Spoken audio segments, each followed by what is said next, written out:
Hey folks, this is Rack James from ORS Racks Direct here in Vermont. We're hanging out with Alex. He's our Inno rep all the way in from California, and he's got a little bit of jet lag, but he's going to help me show you how the IN-SU base rack system is installed.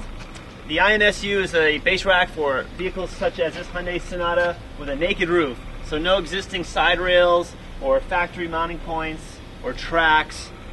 Bare naked roof, and the IN-SU system is the rack you need. We've got one crossbar installed already, and we're going to show you how the second crossbar, we're going to install the second crossbar and you'll see how it works and how easy it is. First of all, when you determine the proper rack for your vehicle, you need to use the fit guide. So we have used the fit guide and determined that the SU feet is in fact the correct foot. The K537 bit hooks, and those are the set of hooks that are specific for the vehicle. The SU foot is pretty universal, not 100%, but it will adapt to most roofs. The custom piece are the fit hooks. And then the appropriate length bar, B127? B127. 50-inch bar. The SU, by the way, is, as you can see here, is shown in black. It's also available in silver. You can get the stays and the matching bars in silver if that's your thing. Alright, so let's get into this installation. The instructions are critical, and by the way, the SU system that we have on our site includes the stays, includes the fit hooks, and includes the bar. And what's unique to Inno is that their stays actually come with the locks and the keys. So you're getting a pretty good value with that. In fact, all of Inno's locking accessories have keys and locks included. So you get that, and they're lockable, ready to go.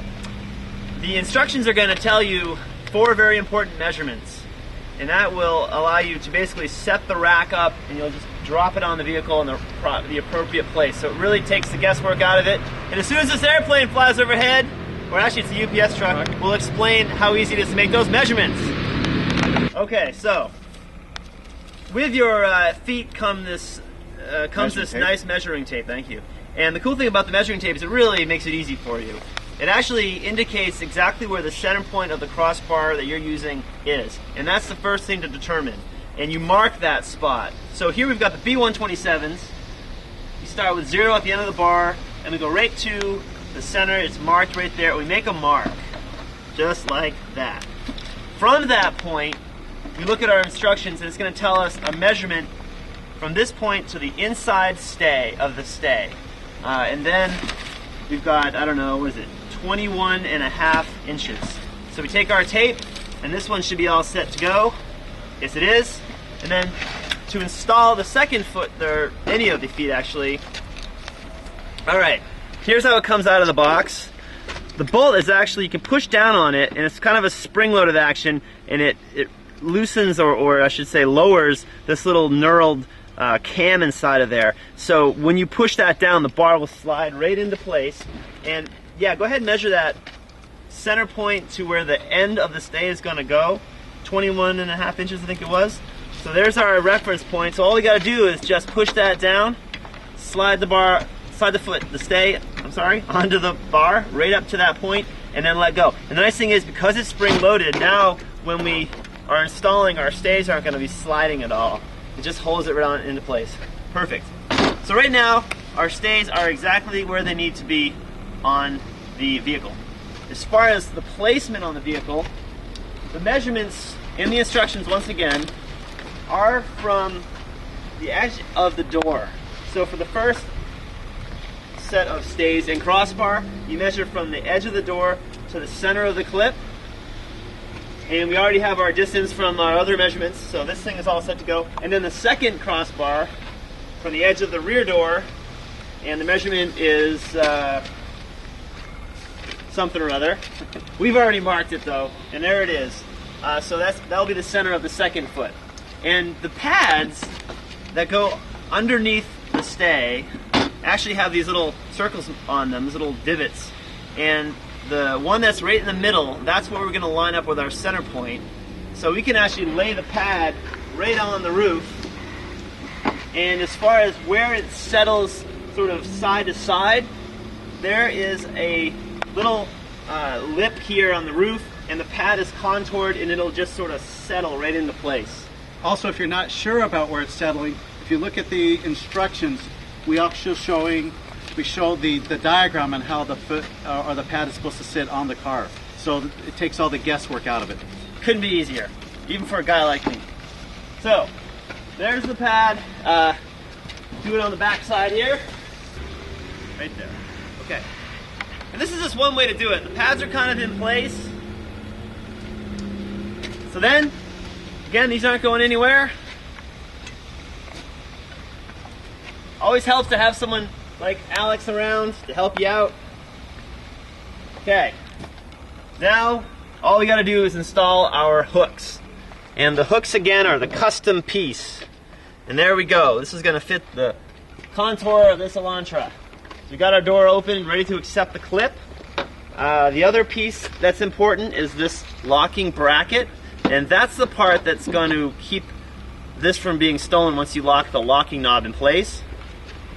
And there's our locking knob. Now, let me show you something real quick with the locking knob. See, the lock core is already installed. This little guy is sort of a spring-loaded barrel. And when you pull it out and give it a little spin, that's going to allow you to tighten it. It kind of locks it into place. When you turn it the other way, it releases it, and it makes it so that this is just going to spin freely. It's a safety thing. So in other words, when this is locked into place, if, say this wasn't locked and this decided to loosen, this will just spin freely. It's not going to spin the barrel away from the clip. So it's sort of a built-in safety mechanism. But right now, we're going to be threading this on, so I pulled it out and given it that little turn, so now it's ready to spin onto the bolt of the stay. And now again, nice to have someone to help you out. You can hold that for me, Alex. All right, so here we go. The clip is going to go on. The little top edge fits right into the stay like that, and then we want to line up the bottom of the clip to the contour of the roof. Then we take our locking housing and get that ready to go. I'm sorry, the locking bracket. Locking bracket.